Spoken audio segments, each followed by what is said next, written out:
Hello viewers, I am going to present before you today the modules Public Policy Formulation, Official and Non-Official Participants. In this chapter, an attempt is made to examine non-officials who bring influences and power to bring on those who are vested with the power of policy making: Legislature, Cabinet, individual citizen, Electorate and policy agenda, the media, political parties, civil society organizations, pressure groups. Starting with the introduction, policy making is an extremely difficult process which involves the interaction of a complex set of forces. It generally begins with the ideas citizens or civil society organizations, that is, non-officials who do not hold office within the government structure, have about the actions they want the government to take. In other words, social groups and organizations bring influence to bear on those entitled to take decisions on some perceived problems. This interaction between the non-officials, that is civil society organizations and other actors, and the officials, that is policy makers in the government structure, involves power, influence and conflict in which both compete to impose decisions on dissenters. Public policy making is the principal function of the state. Since its formulation is a complex and dynamic process, no theoretical model is adequate to explain the policy formulation totally. According to Yeheskel-Dror, public policy making is a complex, dynamic process whose components make different contributions to it. It decides major guidelines for action directed at the future, mainly by the governmental organs. These guidelines or policies formally aim at achieving what is in the public interest by the best possible means. Public policy can be authoritative allocation of values by the political system, a slight variation from the previous or existing policy equilibrium reached out of the competing group struggle, a rational choice or the preference of the governing elite. It can also be a combination of these processes. In policy formulation, various agencies participate directly or indirectly. The role of the governmental agencies is direct, while the role of the non-governmental agencies is indirect. Some of the agencies which take part in policy formulation are legislature, cabinet, state governments, civil servants, judiciary, boards and commissions, mass media, political parties, pressure groups and public. It is essential to examine the role of these agencies in the formulation of policies in India. Coming to the role of legislature, in a democratic form of government, the role of legislature as the prime policy making body is significant. Since it is the representative body, it deliberates on various issues and formulates the policies. Yet, it is now widely accepted that the power of the legislature is more real in a constitutional sense than in terms of practical politics. Legislatures in the 20th century have declined in power in relation to the executive, despite the fact that they still have many functions.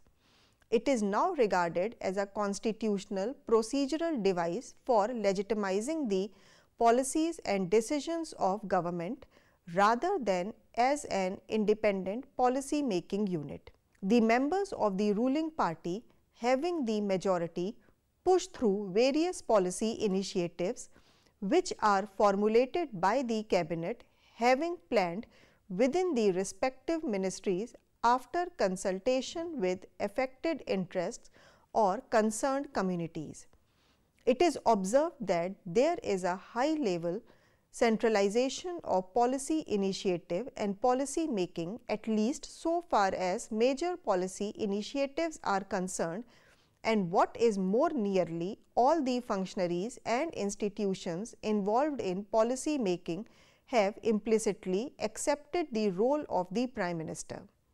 Coming to the role of Cabinet, in a democratic form of government, it is the constitutional task of the Cabinet to decide the policies which are to be placed before the Legislature for its sanction. Members of the Cabinet are the immediate and proximate policy makers. Within the Cabinet, it is said that the power of the Prime Minister in recent times has increased. It is also stated that the Prime Minister exerts strong influence over policy decisions if he has the majority support of members of the Union Legislature. Same is the case with the Chief Minister at the state level. The Cabinet and the Cabinet committees play only an advisory and deliberative role, while the real decisions are taken by the Prime Minister himself. Coming to the role of state governments, in a federal polity, the union government and the state governments participate in policy making. The state governments formulate policies and make laws on items mentioned in the state and concurrent lists. At the state level, the state legislature and council of ministers under the leadership of the chief minister and other advisory bodies participate in the formulation of policies. However, in most of the federations, the role of the state governments has reduced to the minimum owing to various domestic and international political and economic factors.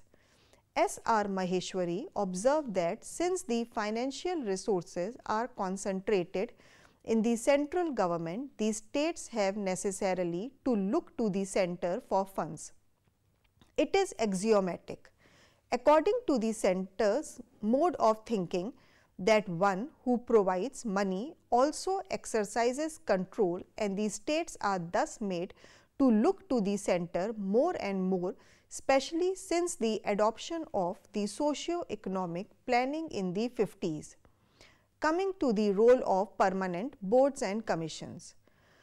Various boards and commissions attached to different ministries like the Railway Boards, the University Grants Commission and the Union Public Service Commission assist the respective ministries or the Cabinet as a whole in policy formulation when public policy is not in its final stage.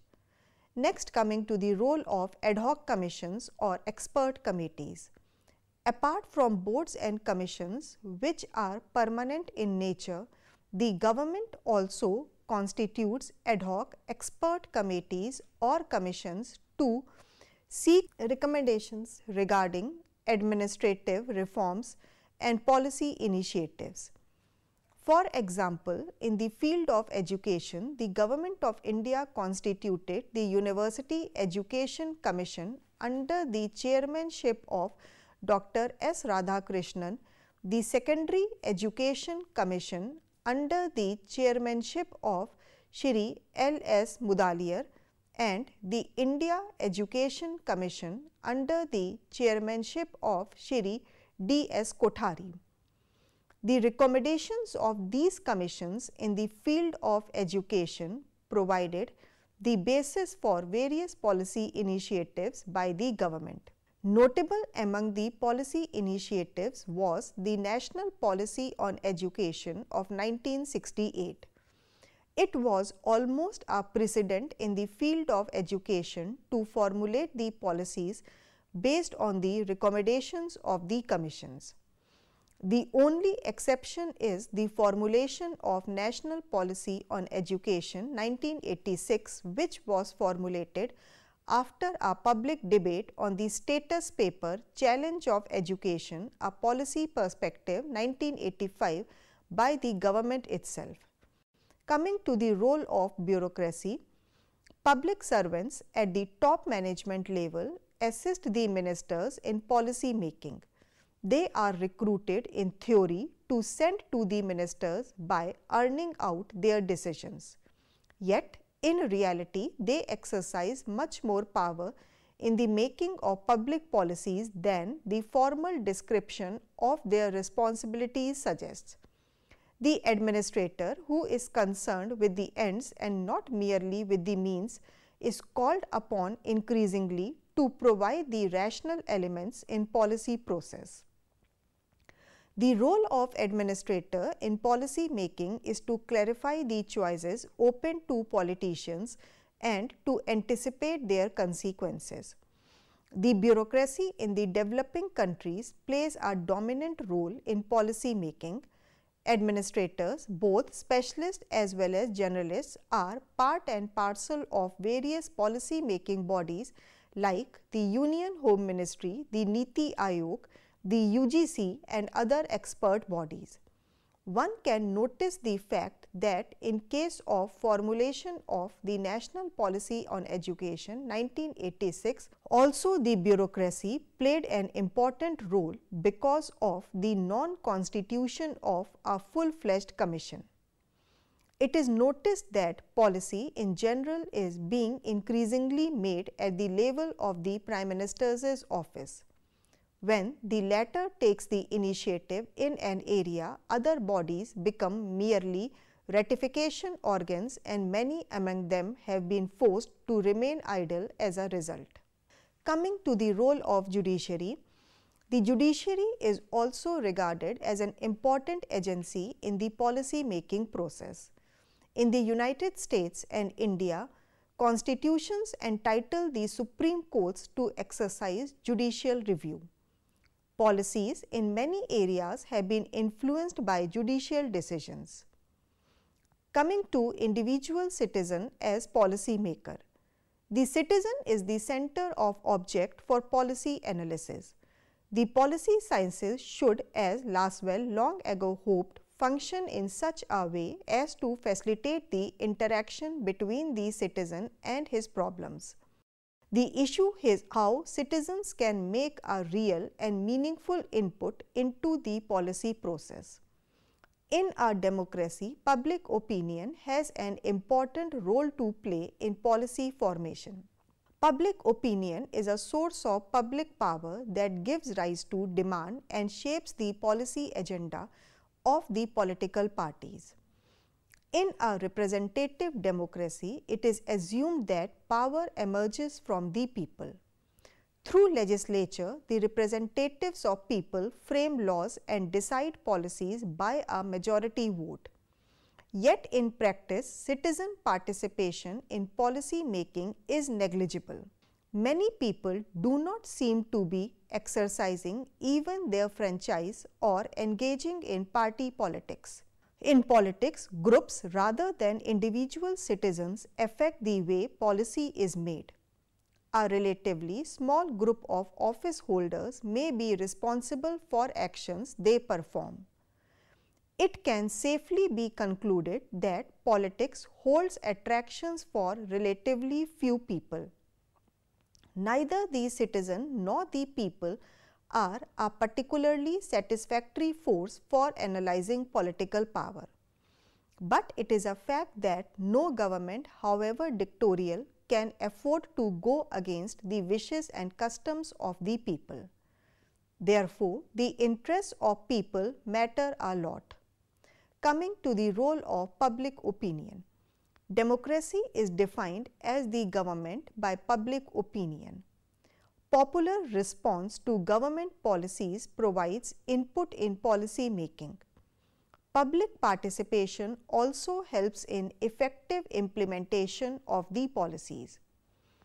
People's participation is a sine qua non for the success of government policies, which is even more so in the case of education. Since the public is not a homogeneous unit, the concerned public actually responds to the specific policy initiatives.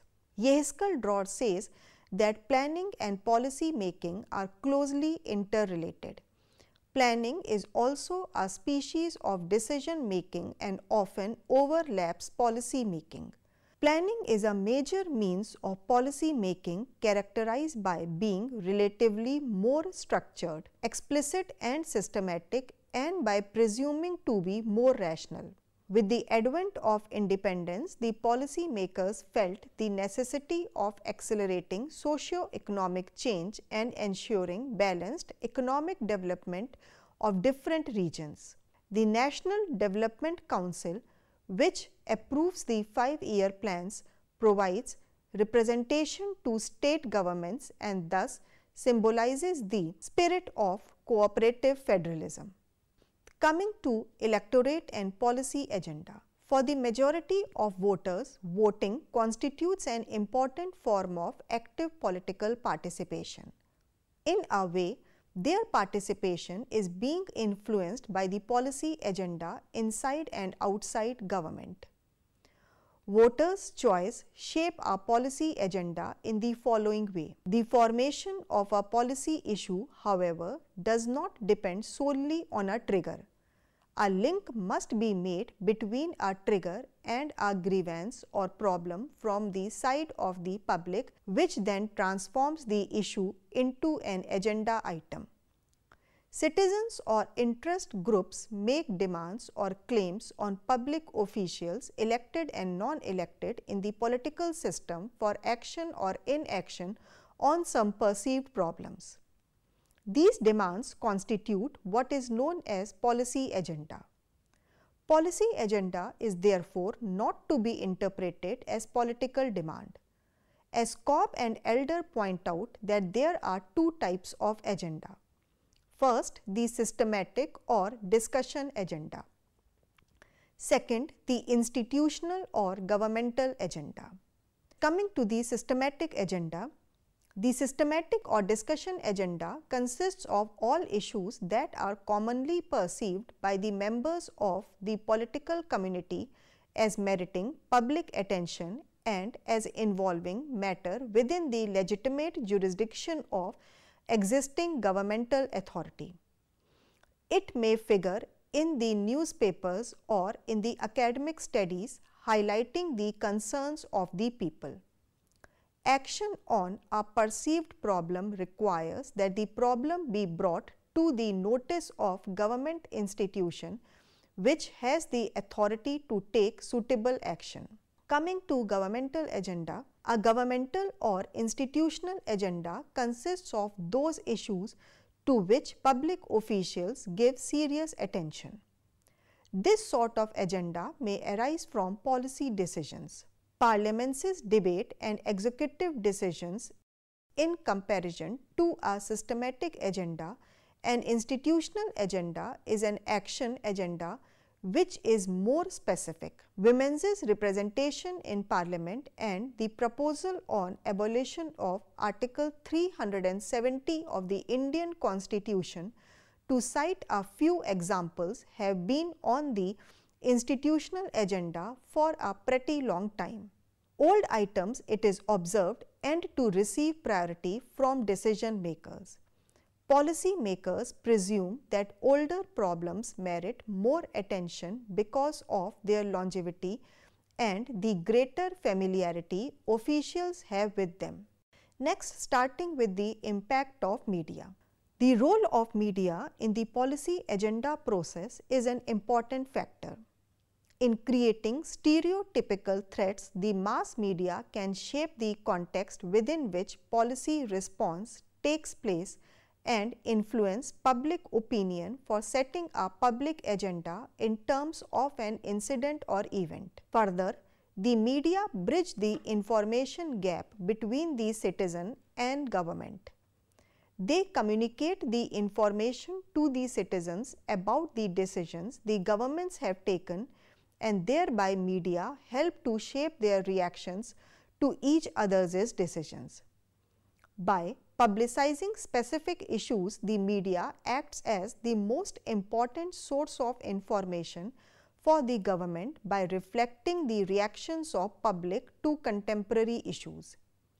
Since the media act as channels of communication, it is important to determine whether they are politically biased in their presentation of information. If they are biased, they may distort the very concept of democracy because they may in such cases only serve to manipulate rather than illuminate social problems. Next is the role of political parties. Public opinion forms the basis for public policy. Political parties attempt to enhance the effect of public opinion when they make policy choice. As such, they have to be in the business of accommodating voters' preferences, which involves identifying what the voter qua policy consumer looks for and meeting it. In other words, competing parties, whether in or out of power, are in the business of shaping the preferences of voters. Like pressure groups, they serve as intermediaries between citizens and policy makers. Edmund Burke defines political party as a body of men united for promoting the national interest on some particular principles on which they are all agreed. Party platforms on which elections are contested form a basis for the party leadership when, as a government, it engages in the making of public policies. Political parties are regarded as important agents for establishing popular control over the government and public policies. They play an important role in reflecting the issues at stake and in setting goals for the society. Coming to the role of civil society organizations. Civil society as the space of association life has in the recent past acquired growing importance. Civil society associations are organizations with formal structure whose members share a common interest. They strive to influence the decisions of the government without attempting to occupy political offices. For individual citizens, the civil society is an important channel of communication. However, public opinion expressed by individual citizens does not always reflect any intensity for immediate action. It does not serve as the basis for a change in policy. Alex de Tocqueville, a French thinker of the 18th century, linked civil society to democracy. He noted that local associations of citizens are important constituents of the political system which limit the absolutist state. Civil society organizations have a vital input in policy making process. Although it is very difficult to predict the circumstances under which a civil society organization can expect to be useful in influencing the emergence of a public policy. Yet, it is possible to explain the role that the civil society organizations play in the policy process. Role of pressure groups. It is very difficult to predict the circumstances under which a pressure group can expect to be successful in influencing the emergence of the public policy. However, it is possible to explain the resources of pressure groups which make the legislators more effective in policy action. Firstly, the pressure groups have the expertise in the relevant subject matter. They shape the similar questions into larger issues worthy of legislative consideration. They may provide the policy makers with much technical data for and against a specific issue and information about the possible consequences of a policy proposal. Legislators find the expertise and data provided by pressure groups attractive because of their limitations and disinclination to accept the recommendations of the executive. The executive personnel also look to the pressure groups for information and opinions on policy issues. Secondly, the pressure groups have the funds and necessary resources for policy influence. They sometimes give or donate money to help to reselect the members of the parliament or the state legislature who had supported them on a disputed bill. Thirdly, the government has to rely on the pressure groups for the implementation of its policies. Many government programs would remain unimplemented without the cooperation of vested interests. Such interests can gain control in the formulation of policy as a price of its successful implementation. Fourthly, the successful groups are precisely those which have got access to different stages of policy making process. They are those which can influence the executive and its departments at the formulation stage before a bill is drafted. Fifthly, the influence of pressure groups is an important factor in the policy making process. The leaders of such groups usually belong to a higher socio-economic status than most of its members and are likely to place a higher priority on the stated political objectives of the groups. It is further pointed out that most members of a particular service or a labor group join their professional associations to receive the benefits from them. Pressure groups will not like to be politically branded. The main reason is that they have to protect their interests, irrespective of any particular party in power. Interest group politics represents something less than full politicization of groups and something more than utter depoliticization.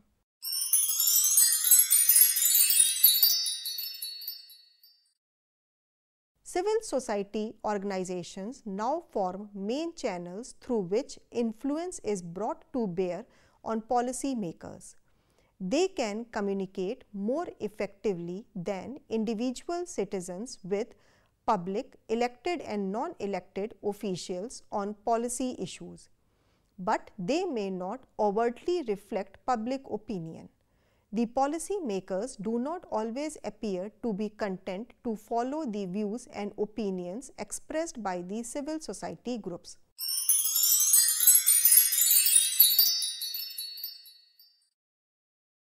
First, discuss the role of official and non-official participants in formation of public policy.